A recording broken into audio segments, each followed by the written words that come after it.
नमस्कार। मीन राशि के सभी दर्शकों का बहुत बहुत स्वागत। कई हजार लोगों की डिमांड पर ये वीडियो बनाया जा रहा है। मीन राशि की स्थिति अभी क्या चल रही है, ये अगले कुछ मिनट में चर्चा करेंगे। आपका कोई भी लग्न हो, 12 के 12 लग्न वाले कोई भी व्यक्ति इस वीडियो को देख सकते हैं, लेकिन शर्त यही है कि पूर्वा भाद्रपद, उत्तरा भाद्रपद और रेवती नक्षत्र होना चाहिए।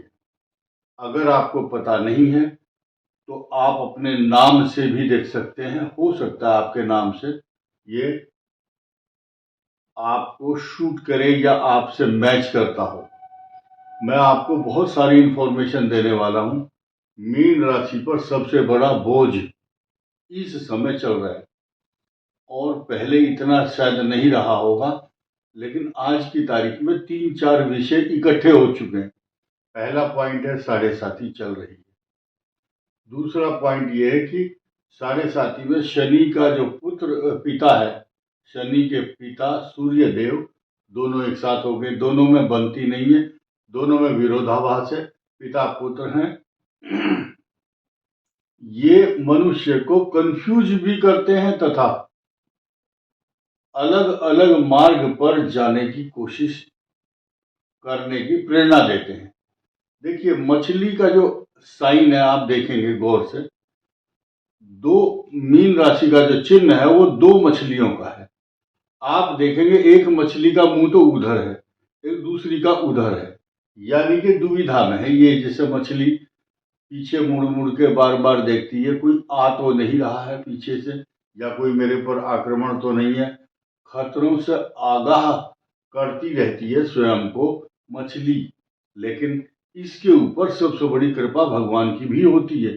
यही कारण है इसका स्वामी बृहस्पति है, और सीधे भगवान विष्णु की कृपा इसके ऊपर इसलिए भी है क्योंकि भगवान ने मछली को शुद्ध और पवित्र अंतःकरण से सम्मान दिया। यही तो कारण है कि भगवान ने मत्स्यावतार के रूप में अपना स्वरूप धारण किया, यानी कि मत्स्यावतार, मछली का अवतार। जिसके घर में या जिसके हाथ में, जिसके सपने में मछली अगर आ जाती है तो उसका जीवन समझ लो धन्य है। बहुत से लोग हस्तरेखाओं में मछली का चिन्ह देखते हैं। अगर हाथ में कोई चिन्ह बना है तो बहुत बड़ी बात है। खैर, अब ये मत्स्यावतार के साथ साथ मैं बोझ की बात कर रहा हूं। बोझ, राहु, ये कंधे हैं आपके, ये दोनों नेत्र भी हैं, ये जिम्मेदारियां हैं दोनों तरफ, ये धन की और ये खर्च की। यहां से बैलेंस देखता है आदमी कि मेरे धन का बैलेंस कितना है और मुझे खर्च कितना करना है। और ये आपका स्वरूप है, ये विचार है, ये चिंतन है, ये आत्म विश्लेषण है, आत्मदर्शन है, आत्म कल्याण करने की बात सोचने वाला ये स्थान है, यानी कि चंद्र, सूर्य, मंगल, शनि। अब देखिए, शनि चंद्र का विषयोग, शनि चंद्र का, चंद्र और मंगल का महालक्ष्मी राज योग, सूर्य और चंद्र का अमावस्या योग, और शनि और सूर्य का शत्रु योग, मंगल और शनि का विस्फोटक और विनाशक योग। और शनि और सूर्य जो मनुष्य के जीवन में, आप ये समझिए फ्यूज कैसे उड़ता है बिजली के, नेगेटिव और पॉजिटिव दोनों तारों को जोड़ दो तो फ्यूज हो जाता है जैसे आदमी। तो फ्यूज और कंफ्यूज दोनों शब्द हैं।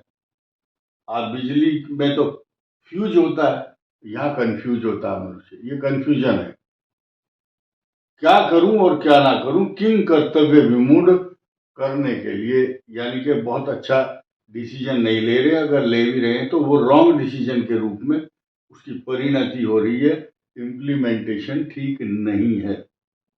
उसके पीछे सबसे बड़ा कारण क्या है? बृहस्पति इस राशि को नहीं देख रहा है। सिर्फ अप्रैल और मई की बात हो रही है, लेकिन जब जून आएगा तो आपके अंदर जुनून भी आएगा। जून में आपका जो खून है उसमें उबाल आएगा। क्यों आएगा? क्योंकि आपके जून के महीने में सूर्य पराक्रम भाव में होंगे और उस समय मंगल भी बहुत कुछ देगा आपको।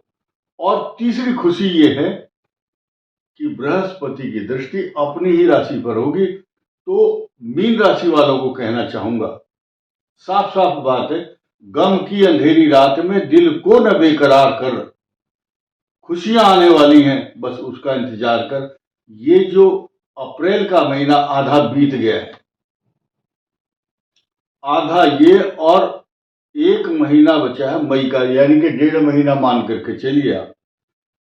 मैं आपको प्रलोभन नहीं दे रहा हूं, लालच नहीं दे रहा हूं कि रुक जाओ तुम्हारा भला हो जाएगा। जो सच्चाई है वो ग्रह बता रहे हैं, और ये ग्रह आपको बहुत बड़ी उन्नति के साथ साथ उपलब्धि भी देंगे, मान सम्मान भी देंगे, तरक्की देंगे। मैंने बोझ की जो बात की है, उन बोझ की बात कर लेते हैं ताकि आपका कई बातों से बचाव। राहु आपको गलत खर्च करने की प्रेरणा देता है, आपको गलत कामों से, गलत कामों में और अनैतिक कामों से दूर रहना है। व्यर्थ की यात्राओं से बचना, व्यर्थ के दोस्तों के फोन आते हैं तो उनसे बचना है, नहीं तो वो आपको अपने मार्ग में, अनुचित मार्ग की तरफ ले जाने वाला ग्रह है ये राहु। और ये रह करके आपको प्रेरित करता है, प्रोवोक करता है कि चल और दूसरे मार्ग में जा, और जा करके खर्च करो पैसा। निवेश करना अलग चीज है। और आज की तारीख में, फॉर योर काइंड इंफॉर्मेशन, जो भी आप निवेश कर रहे हैं या एक्सपेंस कर रहे हैं, पैसा लगा रहे हैं किसी काम में, चाहे वो शेयर का हो, चाहे मार्केट का हो, चाहे बिजनेस का हो, या पार्टनरशिप हो, या किसी प्रॉपर्टी के, रियल एस्टेट का हो, इन्वेस्टमेंट तो होगा, ये कराएगा आपको। बस ठगी करने वाले लोगों से बचना है। आपको ठगने के लिए लोग बैठे हैं, क्योंकि अब 3 एक ग्रह हो तो बात की जाए कि हाँ चिंता मत करो, बस एक ही उल्लू काफी है बर्बाद गुलिस्तां करने को। हर साख पे उल्लू बैठा है, अंजामे गुलिस्तां क्या होगा। अर्थात मीन के 12 भाव में राहु तो है ही, इसको व्यथित और पीड़ित और चिंतित, व्यथित करने के लिए देखिए, इस 6ठे भाव का स्वामी सूर्य और 6ठे भाव में केतु, ये गुप्त षड्यंत्र, गुप्त रोग और पीठ पीछे परोक्ष रूप में नुकसान पहुंचाने वाली ताकतें आपको नुकसान पहुंचाने की कोशिश कर सकती हैं।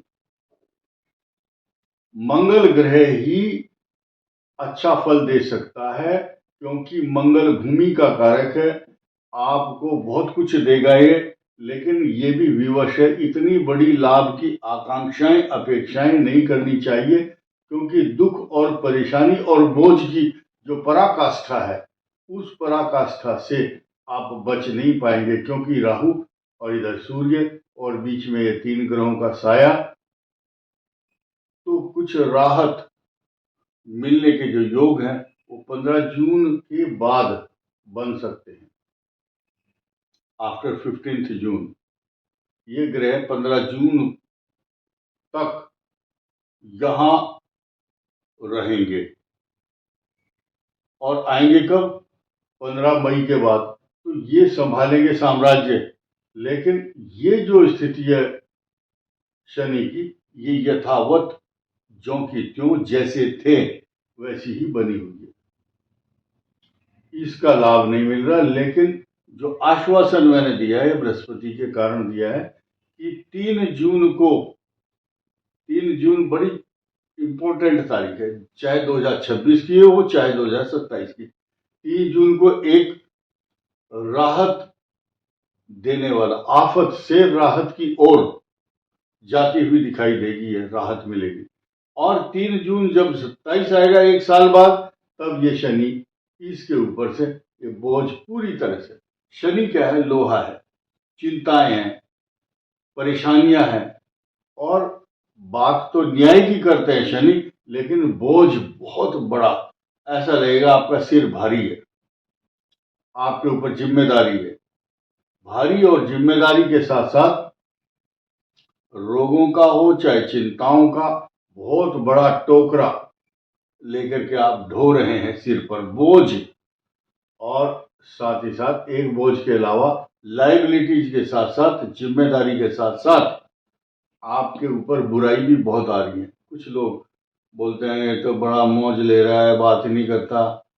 अब खग ही जाने खग की भाषा, यानी कि आपके मन में दुख, चिंता, परेशानी क्या है ये तो आप ही जान सकते हैं। दूसरों को इस समय कोई मतलब नहीं आपके सुख दुख से।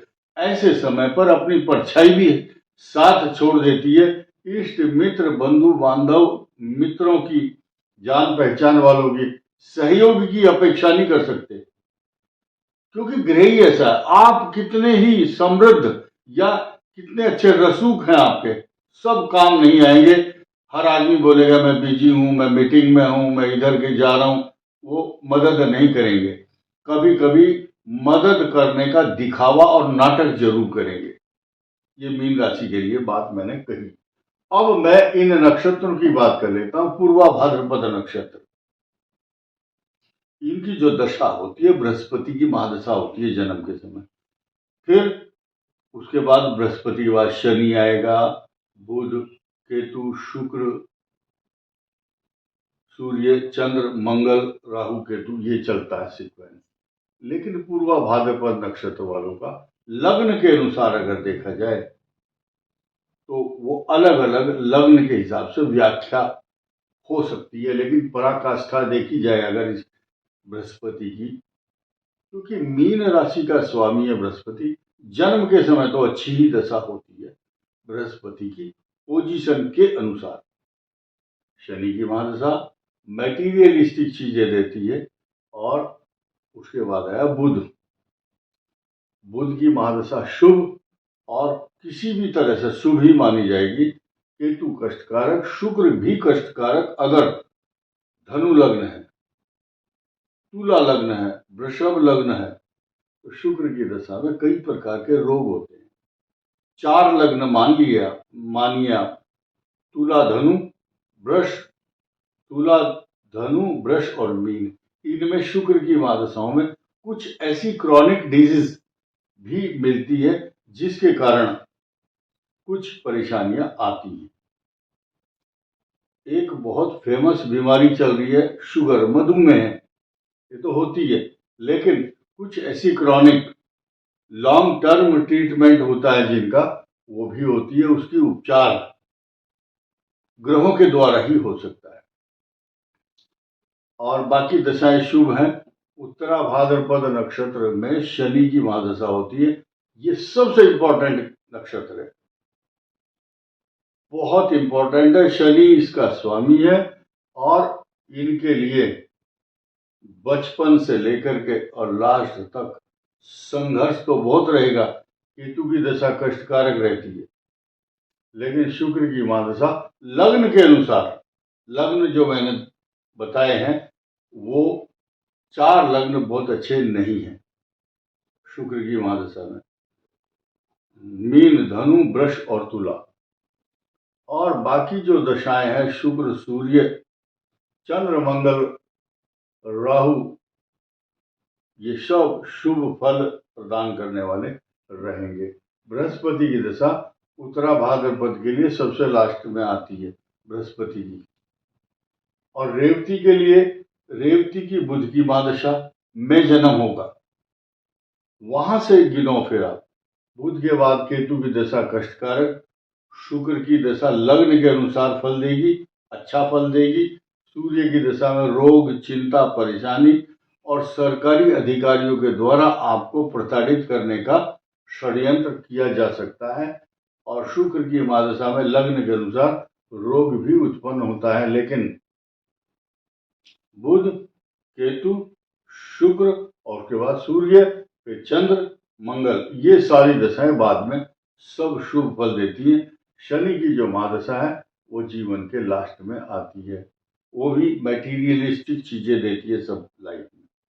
तो अब फिलहाल ये जो बोझ है, इस बोझ को कैसे उतारा जाए।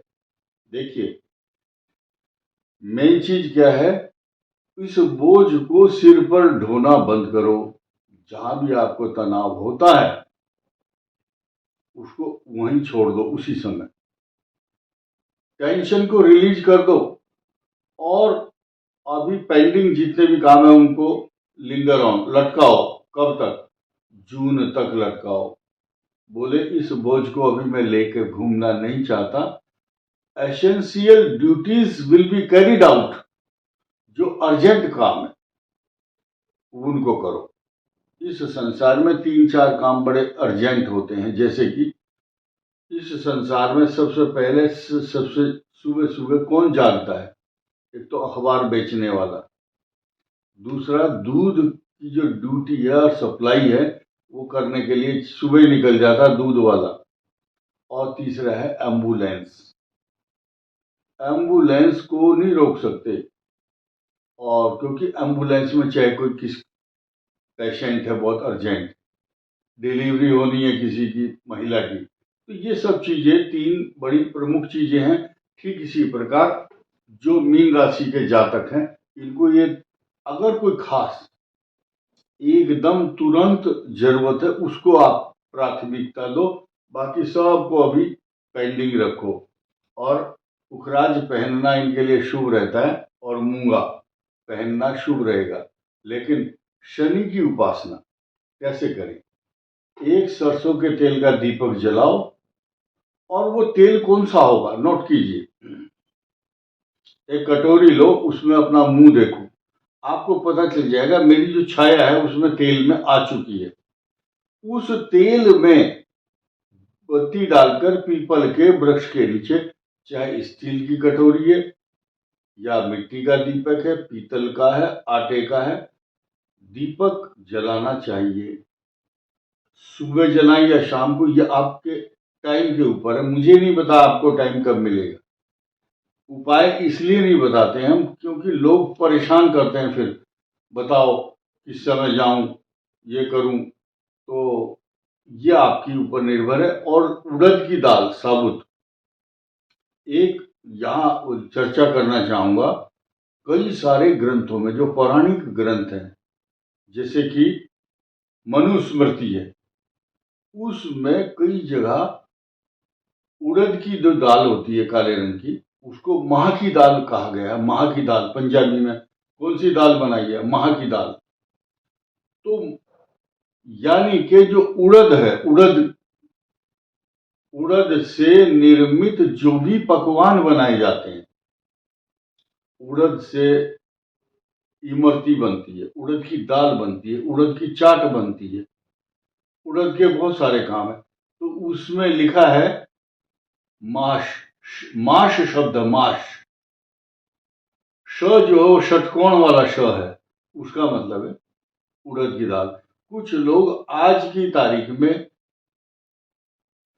भ्रांतियां फैलाते हैं कि देवता लोग या ब्राह्मणों को माश का से बने पदार्थ देने चाहिए। तो माश शब्द को, उसके ऊपर अंक की बिंदी नहीं है, चंद्र बिंदु, लेकिन खुद ही लगाएंगे बिंदी को, बोले ये मांस खाने के लिए बताया गया है। बिल्कुल अनुचित है ये।